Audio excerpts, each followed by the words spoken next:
ni kuhakikisha bajeti hii inayopitishwa na iliyokwisha kupitishwa jana, na leo tutaanza kuzungumza finance bill, ajenda ya bima ya afya kwa wote, ili wananchi wote waweze kufikiwa na huduma bora za afya. Kwa hiyo kazi kubwa tuliobakiwa nayo ni financing katika aspect zote mbili. Financing ya kuhakikisha wananchi wanapata huduma, lakini financing kwa maana ya uwekezaji kwenye sekta.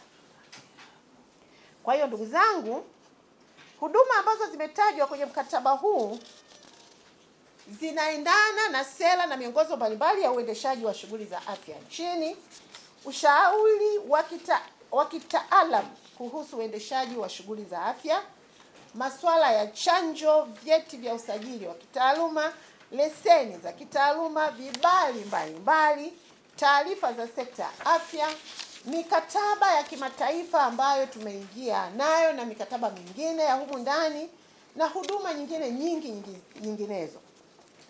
Na kupitia mkataba huu wa huduma kwa mteja, Wizara ya Afya niwathibitishie tumejipanga vizuri kuyatekeleza hayo kwa ubora unaotakiwa. Sasa nitoe maelekezo mahususi kwako Katibu Mkuu. Jambo la kwanza, baada ya sisi kuzindua mkataba huu ambao unatafsiri taswira ya mazingira ya kimkataba hapa wizarani, ndani ya muda mfupi sana ujao, ikiwa ni miezi miwili kwa kuzingatia utaalamu tutakaoongozwa na wenzetu wa management ya utumishi wa umma, ninajua wana utaratibu na mpango kazi wa kuhakikisha mkataba unaoandaliwa unaakisi vigezo vinavyotakiwa. Ndani ya muda mfupi sana, mwezi mmoja, miezi miwili, na isizidi miezi mitatu, vituo vyote nchini vinavyotoa huduma zinazosemwa ni huduma za afya, iwe ni zahanati, tawasiliana na Katibu Mkuu TAMISEMI, na mimi nitawasiliana na waziri mwenzangu wa TAMISEMI, iwe ni kituo cha afya, iwe ni hospitali ya wilaya ambavyo viko kwa wenzetu TAMISEMI, tumeshaanza kuzungumza na tutakamilisha mazungumzo yetu. Sisi ambao tunasimamia hospitali zote za rufaa za mikoa, hospitali za kanda, taasisi za tiba maalumu, tiba za kibingwa na kibobezi, na nimezitaja hapa: JKCI, National Hospital Muhimbili, Mloganzila, Moi, huko kote, ndani ya muda mfupi kila taasisi ihakikishe imekamilisha mkataba wake wa huduma bora kwa wateja kwa kuzingatia instrumenti walio nayo. Ningetamani kuona jambo hili linafanyika haraka sana kwa miongozo ambayo tutaipata kutoka utumishi wa umma. Katibu Mkuu, tarajio letu tunasema mikataba hii ionyeshe haki na wajibu wa kila mmoja. Ionyeshe haki ya mteja na wajibu wake, lakini haki ya mtoa huduma na wajibu wake. Natamani kuona malalamiko ya malipo ya huduma za afya yafanyike kwa uwazi, na kila mteja anapokwenda kulipia huduma za afya awe ameshapata uelewa wa kutosha kabla hajaenda kwenye kituo cha huduma. Utaratibu wa kulipia huduma hiyo ueleweke, na ninaendelea kusisitiza, ili zoezi hili lifanyike vizuri, vituo vyote vinavyotoa huduma za afya vizingatie matumizi ya mifumo tuliyokwisha kuiweka na kuijenga katika utoaji wa huduma za afya nchini. Kwa kufanya hivyo, tutapunguza malalamiko mengi ambayo hayana msingi. mgonjwa, anatibiwa. Inapotokea bahati mbaya mgonjwa amefariki, anapewa bili. Bili ile wakati mwingine hajui imetokana na nini. Na mimi nimekuwa nikijiuliza, hivi tunaye daktari ambaye anamhudumia mgonjwa huyo? Tunaye muuguzi anayemhudumia mgonjwa huyo? Tunayo madawati yetu yanayotoa maelekezo ya aina ya huduma mgonjwa anayotakiwa kuipata na gharama zake? Inakuwaje mgonjwa ama anaporuhusiwa ama kimetokea kifo, kituo cha kutolea huduma kinasema tunakudai? Mgonjwa yeye anadai kwamba mimi nilishafanya nini? Nilishalipa. Hiyo rationale iko wapi? Jambo gani linajificha? Na linajificha wapi? Tunataka watu wawe na mikataba na kila jambo liwe wazi. Na tukiweza kutengeneza uwazi, tutawabaini wale ambao hawana uwezo. Na tukishawabaini wasiokuwa na uwezo, Mheshimiwa Rais amekuwa akitenga fedha za kuwasaidia kupata matibabu, na hasa yale ya kibingwa na kibobezi. Mheshimiwa Rais na serikali yake wanatenga fedha. Tutafupisha mlolongo wa kubaini hizo mischief katika kutoa huduma za afya kwa walengwa ambao wakati mwingine hawana uwezo tu, kwa sababu mchakato mzima haujagubikwa na uwazi. Na tutaondoa matatizo katika utekelezaji wa miongozo tunayoitoa hapa wizarani. Na nyinyi mnaona tumekuwa na ugumu wa kutekeleza wakati mwingine miongozo inayohusiana na huduma za hifadhi ya maiti. Inabakia kwa kelele, maiti imeshikiliwa, eti anadaiwa. Ndio maana niliwauliza, sasa maiti huyo kama alikuwa anajilipia yeye mwenyewe, halafu nyie mnamshikilia, matokeo yake sasa ni nini? Tunataka afufuke ndio aende akajilipie? Lakini kama tungekuwa na uwazi katika mchakato mzima, tungejua huyu aliyekufa leo kwa kuzingatia mkataba wetu wa huduma bora, hali yake iko hivi, lakini amekwisha kulipa hiki, na hiki kilichobakia utaratibu uko hivi. Hata ndugu wanakuwa wanaelewa kila kitu kinachoendelea. Hakuna mgogoro, hakuna mgongano. Inashindikanaje? Tunashindwa nini? Katibu Mkuu, vituo vyote vinavyotoa huduma za afya viweke wazi mikataba ya huduma bora kwa wateja. Na nimesema huduma ziwe wazi, gharama ziwe wazi, na kila mwananchi wa Tanzania aelewe, na tuchukue hatua katika kila kituo kuelewesha. Kuna nakumbuka wakati tumeanza kupambana na rushwa, kila mlango wa ofisi kulikuwa na bango linaloeleza mapambano dhidi ya rushwa. Tunashindwaje kuweka mabango kwenye vituo vyetu vya kutoa huduma mabango yanayoeleza gharama za nini? Za huduma zetu tunazozitoa hapo. Tunashindwa nini? Kusudi kama kuna mtu anataka kuja kinyemela atafute fedha nyingine kinyume na maadili, mwananchi aweze kujua huyu ananitafuta na anatafuta. Inashindikanaje? Muda mfupi, Katibu Mkuu, mikataba ifanye. Na nilisema toka mwanzo, ahadi ni deni, na kila taasisi ikishaweka ahadi itatakiwa ilipe.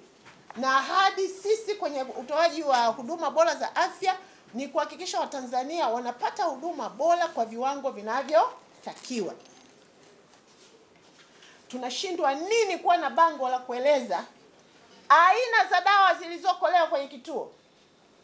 Tunasema tumeshaenda kwenye mifumo ya kidijitali. Tuna TV, ziko katika vituo vyetu vya kutolea huduma za afya. Badala ya kuonyesha tamthilia pale, wekeni huduma zinazopatikana kwa siku hiyo kwenye kile kituo. Mkurugenzi wa tiba, kwa nini hamfanyi hivyo?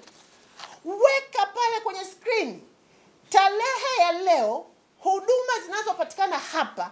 Mashine ya x-ray leo inafanya kazi na itafanya kazi kwa masaa haya. Mashine za ultrasound zinafanya. Toa taarifa kwa uwazi. Hayo naweka pale tamthilia, watu wagonjwa. Unaweka bongo flavor, watu wanaumwa. Hiyo unategemea mgonjwa ataanza pale acheze bongo flavor? Tena unampotezea muda tu. Mwekee pale taarifa za kituo alichoenda kutibiwa. Na nimesema kwa mbele tumekubaliana tuboreshe mifumo. Kwenye mifumo tunapofika pale, mgonjwa anapoingia pale, akikliki kwenye mfumo, ajue daktari anayekwenda kumuona yupo ama hayupo. Na kama hayupo, mfumo uonyeshe kwenye skrini daktari gani leo atachukua jukumu la kutibu wagonjwa waliotaka kumuona daktari X hayupo, lakini daktari A atafanya hiyo kazi. Tunashindwa wapi? Ni kwa sababu hatuzingatii maelekezo ya Ofisi ya Rais Management ya Utumishi wa Umma kuwa na mikataba ya kutoa sio huduma, kutoa huduma bora kwa wateja. Katibu Mkuu, jambo hili si la mchezo, ni lazima lifanyike. Tusipofanya hivi, hatuwezi kubadilisha mazoea tulionayo katika kuhakikisha tunatoa huduma bora kwa wateja. Na hii naisema hapa sio tu kwa wananchi wagonjwa ama wanaotaka huduma za afya, iwe ni maeneo yote. Sasa tunapoandaa hii mikataba, Katibu Mkuu, taasisi zetu zote, iwe ni Muhimbili National Hospital, iwe ni Benjamin Mkapa, iwe ni Mloganzia, ninataka kuona mikataba yao na wanasema nini. Mgonjwa akifika pale, turnaround time. Mgonjwa anatakiwa kukaa siku nzima hospitali? Anatakiwa akae masaa mangapi? Kama ni mgonjwa wa namna fulani, weka kwenye screen ile. Acha hizo bongo flavor kwanza, wapeni taarifa. Taarifa zikishaenea, baada ya hapo ndipo tuendelee na hizo entertainment nyingine. Taasisi zetu Kibong'oto the same wafanye hivyo. Milembe wafanye hivyo. Kote wafanye hivyo. Mbeya Zono wafanye hivyo. Chato wafanye hivyo. Bugando wafanye hivyo. RRH zetu zote zifanye hivyo. Katibu Mkuu, agizo langu jingine, tengeneza task force itakayofanya ufuatiliaji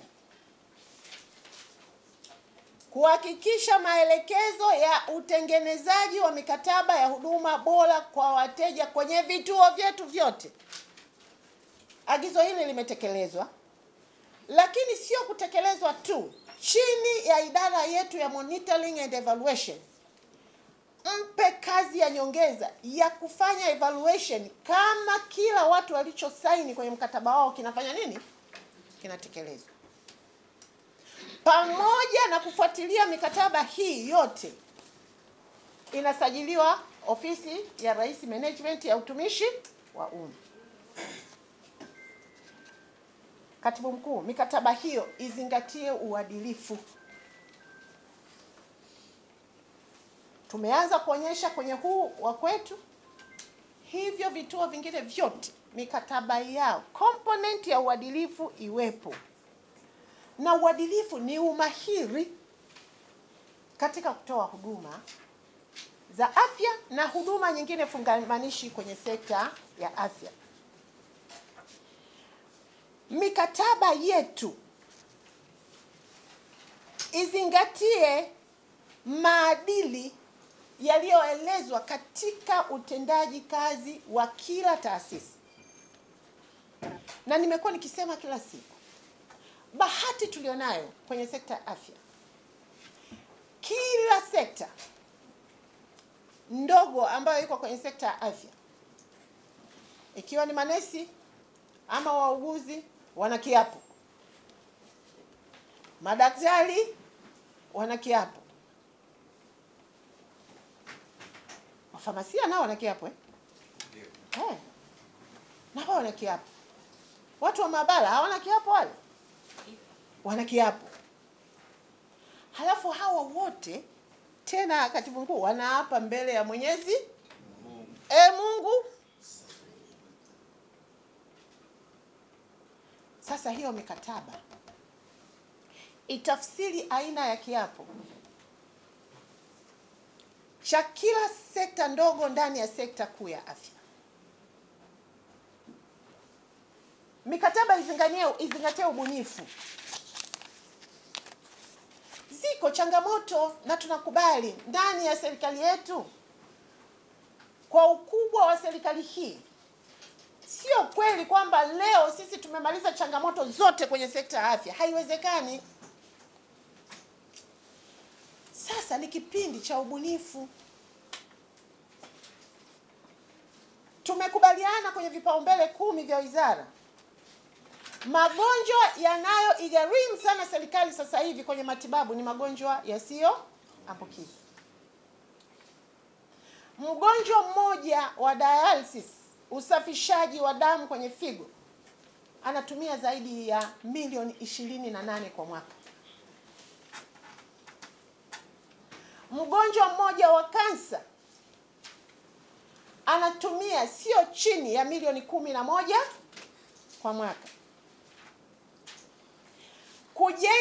Kujenga banka moja ambayo utaenda kuweka mashine labda ya Cobalt ama Linac inayotoa tiba mionzi kwenye kansa, banka yenyewe peke yake ni karibu bilioni 5.5. Ukanunue mashine moja ya kutibu mionzi Cobalt, angalau unaweza kuipata kwa bilioni 1 karibu na 800,000. Linac mashine ambayo ni advanced, ni teknolojia ambayo ni advanced, inakwenda mpaka bilioni 7 kwa mashine moja. Sasa ni lazima sekta na kila mtu awe mbunifu.